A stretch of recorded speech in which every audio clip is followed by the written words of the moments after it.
Okay, तो environment engineering में हम आज डिस्कस करेंगे अपना सिलेबस क्या है, राइट। ये जो सिलेबस है वो पूरा का पूरा आपके जो कंपटीशन एग्ज़ाम का सिलेबस है वो का वही है। लगभग कुछ एक चीज़ें ज़्यादा रहेगी पर कम नहीं होगी। मतलब अगर आपने इस पर अच्छा मतलब स्ट्रॉन्ग होल्ड रख लिया है तो आपकी मतलब वो सारी प्रिपरेशन अपने आप ही हो जाएगी। तो सबसे पहला है अपना वाटर। एनवायरनमेंट इंजीनियरिंग में हम दो चीज़ पढ़ते हैं। पहला होता है हमारा वेस्ट वाटर और दूसरा होता है हमारा जो ड्रिंकिंग वाटर होता है। तो इसमें इसको इंजीनियरिंग क्यों कहते हैं? इसका मतलब सिंपल है यही है कि मतलब ये जो ड्रिंकिंग वाटर और वेस्ट वाटर का जो मैनेजमेंट है, इसकी सप्लाई सिस्टम है, इसको किस तरह से ट्रीट करेंगे, ये एक सिविल इंजीनियरिंग देखता है। आपका मतलब सिविल इंजीनियरिंग में गवर्नमेंट जॉब में एक PHED डिपार्टमेंट होता है, public health and safety department जो होता है, राइट।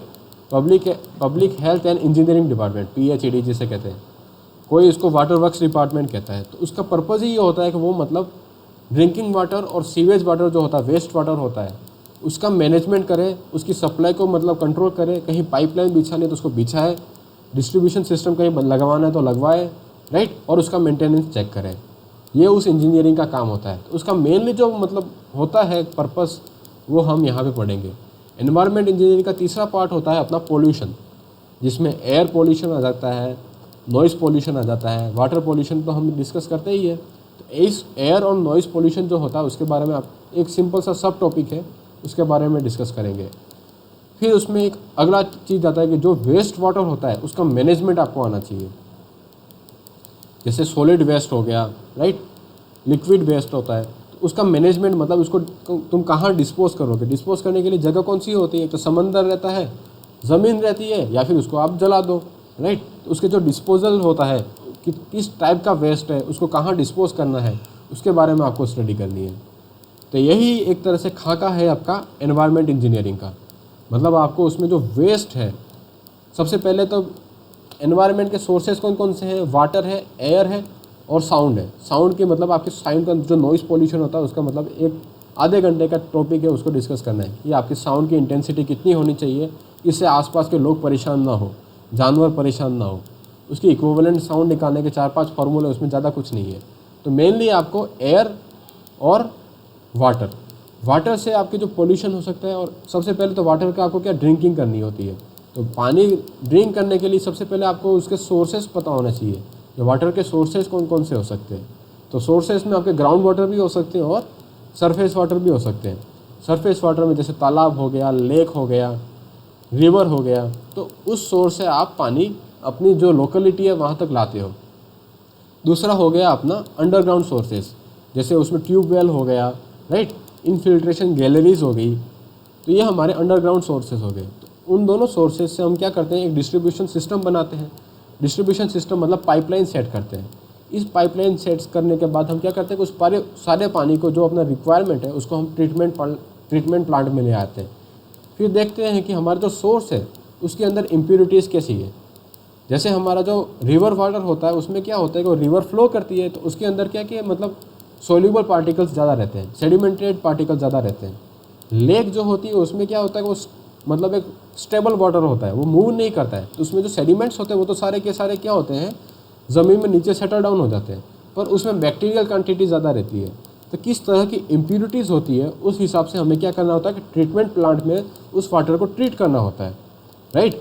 उस पानी को ट्रीट करने के बाद क्या है कि जैसे हमने यहाँ से सोर्स से पानी लाए, ट्रीटमेंट प्लांट लगाया, ट्रीटमेंट प्लांट पे सारे के सारा पानी को हमने क्या किया, ट्रीट किया। जो आपका फिल्टर सिस्टम होता है घर में RO का, वो भी क्या करता है, वही करता है। पर उससे पहले हम क्या कहते हैं, इसमें जो मेजर जो होती है क्या कहते हैं, डिजीज़ कॉजिंग बैक्टीरियाज हो गए, ये पार्टिकल्स हो गए, लीव्स हो गए, मतलब बायोलॉजिकल वेस्ट हो गया, कुछ भी हुआ तो उसको हम क्या करते हैं, रिमूव करते हैं, उससे निकालते हैं। उसके बाद उसको ट्रीट करने के बाद उस पानी को हम हमारा जो लोकेलिटी है उसमें क्या करते हैं, डिस्ट्रीब्यूशन सिस्टम बनाते हैं। डिस्ट्रीब्यूटेड पाइप होते हैं, उस पाइप के अरेंजमेंट के थ्रू आपके घर में पीने का पानी आता है। म्यूनिसिपल पानी आपके घर में आ गया। घर में आने के बाद क्या करते हैं, आप उसको यूज़ करते हो, उसको आप नहाने में यूज़ करते हो, खाना बनाने में यूज़ करते हो। तो खाना बनाने में यूज़ करने के बाद वो पानी क्या एज अ वेस्ट मटेरियल बन जाता है। तो उस वेस्ट पानी को आपको क्या करना होता है कि सीवर लाइन के थ्रू एक वेस्ट ट्रीटमेंट प्लांट में ले जाना पड़ता है। उस वेस्ट ट्रीटमेंट प्लांट में जो भी सॉलिड पार्टिकल है, आप नहाते हो, बाथरूम में जो पानी यूज़ होता है उसमें वेस्ट मटेरियल होता है, उस वेस्ट मटेरियल को हम क्या करते हैं, एक्सट्रैक्ट करते हैं, फिर उसको हम डिग्रेड करते हैं। डिग्रेड का मतलब है उसमें जो मतलब डिजीज़ कोजिंग या हार्मफुल इंग्रेडिएंट होते हैं उसको हम क्या करते हैं, न्यूट्रलाइज करते हैं। और फिर जो हमारा पानी होता है उसको हम क्या करते हैं, सिंपली डिस्पोज कर देते हैं। जब उसमें जो भी मतलब जो हार्मफुल चीज़ें होती है उसको न्यूट्रलाइज करने के बाद वो पानी क्या हो जाता है कि इतना मतलब रिस्की या फिर हैज़ार्डस नहीं रहता है। तो फिर हम उसको क्या करते हैं, ट्रीटमेंट करने के बाद उसको या तो रिसाइकल करते हैं या फिर हम उसको डिस्पोज करते हैं। डिस्पोज हम रिवर में करते हैं, ज़मीन में करते हैं या फिर समंदर में करते हैं, कहीं ना कहीं डिस्पोज कर देते हैं, राइट। और फिर इस तरह से हमारा पूरा का पूरा वाटर का मैनेजमेंट चलता है। ये सारी की सारी चीज़ें हमें पढ़नी है। फिर दूसरी चीज़ है हमारा एयर पोल्यूशन। एयर पोल्यूशन में एयर पार्टिकल जो हमारा सराउंडिंग में एयर होती है उसमें हर चीज़ के कंपोजिशन होता है। कार्बन का एक परसेंटेज होता है 0.002% है। ऑक्सीजन है, ऑक्सीजन हमारा 21% होता है। नाइट्रोजन 78% होता है। आर्गन होता है, राइट। अलग अलग पार्टिकल्स का एक पर्टिकुलर परसेंटेज होता है। एयर पोल्यूशन का मतलब सिंपली इतना ही होता है कि जब इनके परसेंटेज में चेंजेस आ जाते हैं, तो यही हमारा क्या है कि जैसे कार्बन की परसेंट 0.03% है, तो उससे बढ़ के वो कुछ ज़्यादा हो जाती है, तो वो क्या होता है, उसकी परसेंटेज बढ़ जाना ही हमारा उस एयर को क्या करता है, पोल्यूट कर देता है। तो किसी भी परसेंटेज या किसी भी कॉन्स्टिट्यूएंट की अगर परसेंटेज बढ़ जाती है तो उसके कारण क्या है कि उसकी जो एक्टिवनेस है वो बढ़ जाएगी। एक्टिवनेस बढ़ जाएगी तो उससे क्या है कि उसकी जो रिक्वायरमेंट है, कार्बन का सिंपली पर्पस क्या होता है एयर में कि वो कि हमारा क्या है कि उस सरफेस को या अर्थ सरफेस को क्या करता है, गर्म रखता है, एक ग्रीन हाउस लेयर बनाता है कार्बन। और जैसे ही कार्बन की परसेंटेज इंक्रीज हो जाएगी तो जो सरफेस है उसकी डेंसिटी क्या होती है, बढ़ जाती है। बढ़ने से क्या होता है कि जो गर्म तो करता है पर ज़्यादा गर्म कर देगा। ज़्यादा गर्म करने से क्या होगा कि हमारी ग्लोबल वार्मिंग हो जाएगी। मतलब जो नॉर्मल टेम्परेचर 15 डिग्री सेल्सियस का होना चाहिए वो ना रह के 20 डिग्री सेल्सियस रह जाएगा। तो टेम्परेचर बढ़ने से क्या होगा, ग्लोबल वार्मिंग होगी। ग्लोबल वार्मिंग से फिर अदर कॉन्सिक्वेंसेस आ जाते हैं। ये जो अदर कॉन्सिक्वेंसेस होते हैं उसे हम क्या कहते हैं, डोमिनोज इफेक्ट कहते हैं। मतलब कि जैसे टेम्परेचर एनवायरनमेंट का बढ़ा तो उससे क्या होगा, टेम्परेचर बढ़ने से हमारा सी सरफेस लेवल बढ़ेगा, ग्लेशियर्स होंगे, बर्फ़ होगी वो पिघलने लगेगी, राइट। बर्फ़ पिघलेगी तो वहाँ का जो इकोसिस्टम होगा वो क्या होगा, डैमेज होगा। तो वहाँ के जो जानवर और जंतु होंगे वो क्या होंगे, वहाँ से पलायन करेंगे। तो इस तरह से पूरा का पूरा एनवायरनमेंट डैमेज हो जाता है। तो इसलिए उसको कंट्रोल करने के लिए हमें पता होना चाहिए कि इसकी परसेंटेज कितना है, कौन कौन से हमारे पॉल्यूटेंट्स हैं, इस पॉल्यूटेंट्स को हम कैसे रिमूव करेंगे एनवायरनमेंट में। अब हमें इंसान को जीने के लिए इंडस्ट्रीज तो चाहिए ही चाहिए। इंडस्ट्रीज लगेगी तो उसमें एयर पोल्यूशन होगा ही होगा। तो उस एयर पोल्यूशन को रिमूव करने के लिए हम किस तरह के फिल्टर्स लगाएंगे, ये सारी की सारी चीज़ें हम स्टडी करेंगे। ओके, तो ये आपकी बेसिक एनवायरनमेंट इंजीनियरिंग है। इसका स्कोप क्या है ये आपको पता चल गया, ये क्यों पढ़नी चाहिए ये आपको पता है, किस तरह के फील्ड में आपको यहाँ पे इसको यूज़ करना है वो ये पता चल गया। समझ में आया एनवायरनमेंट इंजीनियरिंग क्या होती है? Yes sir. ठीक है, तो आप सिलेबस देखो एक बार, जो हमने डिस्कस किया है वही इसका सिलेबस है। सबसे पहले है वाटर। वाटर का सोर्स कौन कौन से हैं ये आपको पता होना चाहिए। सोर्सेज ऑफ वाटर क्या है, उसके वाटर में हर सोर्सेज की क्वालिटी के अलग अलग इश्यूज होते हैं। जैसे हमारा ग्राउंड वाटर है, फिर है सरफेस वाटर में हमारा रिवर वाटर है। तो रिवर वाटर में क्या कि मतलब सस्पेंडेड पार्टिकल्स ज़्यादा रहते हैं। मोबाइल होता तो वो सरफेस पे जो पानी होता है वो पार्टिकल उसमें घुल जाते हैं, तो वो सोल्यूबल इम्प्योरिटीज़ ज़्यादा रहती है। और हमारा लेक में क्या होता है कि स्टेबल वाटर होता है, वो पानी सेडिमेंटेशन के थ्रू जो पार्टिकल्स होते हैं वो नीचे सेटल डाउन हो जाते हैं, तो वो ज़्यादा क्लियर वाटर होता है। और स्टेबल होने के कारण उसमें क्या है कि मतलब बैक्टीरियाज और कीटाणु ज़्यादा डेवलप हो जाते हैं। तो हर पानी के सोर्सेज के हिसाब से उसके मतलब क्वालिटी के इश्यूज़ आते हैं।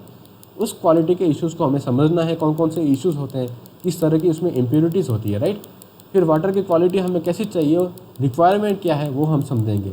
हमारे वाटर में TDS मतलब टोटल डिजॉल्व सॉलिड कितना होना चाहिए, उसमें पैथोजेनिक बैक्टीरिया कितने हम एक्सेप्टेबल होते हैं, सल्फ़र की क्वांटिटी कितनी होनी चाहिए, राइट, क्लोरीन कितना होना चाहिए, ये सारी चीज़ें जो रिक्वायरमेंट है वो हमें पता होना चाहिए। फिर हमारे जो वाटर का क्वालिटी का स्टैंडर्ड है ये हमें BIS ने डिफ़ाइन किया, उसके हिसाब से हम उसको प्योरीफाई करते हैं। फिर हमने देखा था कि उसका सप्लाई सिस्टम कैसा होना चाहिए, प्लांट सप्लाई सिस्टम की रिक्वायरमेंट क्यों होती है, इंडस्ट्रियल वाटर डिमांड कैसी होती है, एग्रीकल्चर वाटर डिमांड कितनी होती है, हाउस होल्ड डिमांड कितनी होती है, वो हम देखेंगे। फिर transmission of the water system कैसा होता है, डिस्ट्रीब्यूशन सिस्टम किस तरह से हम बनाते हैं, इसके बारे में डिस्कस करेंगे।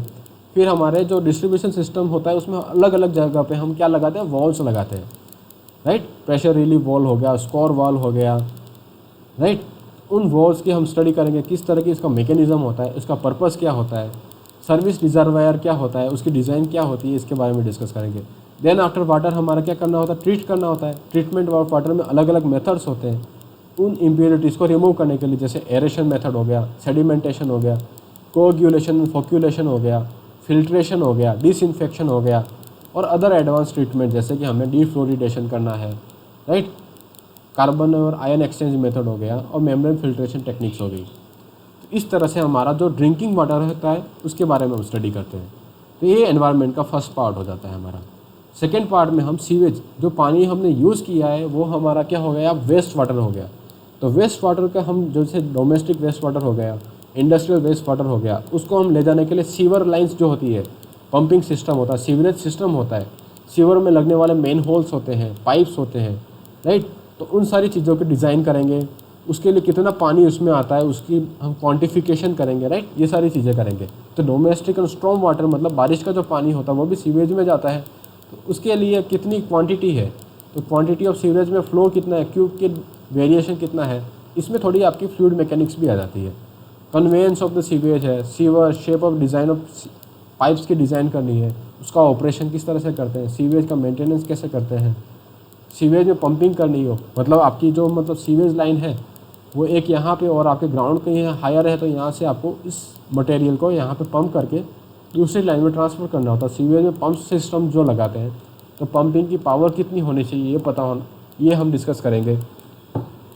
फिर सीवर में अपर टेनेस कौन कौन से इंस्ट्रूमेंट, कौन कौन से वॉल्व्स यूज़ करते हैं, किस तरह के पाइप्स होते हैं, ये सब देखेंगे। फिर स्ट्रॉम वाटर होता है, उसकी डिज़ाइन, यहाँ पे आपकी थोड़ी हाइड्रोलॉजी जो होती है, इरिगेशन और हाइड्रोलॉजी में उसका कुछ कंटेंट आ जाता है, उसके बारे में पढ़ेंगे। स्ट्रॉम वाटर की quantification, design and storm water management, okay.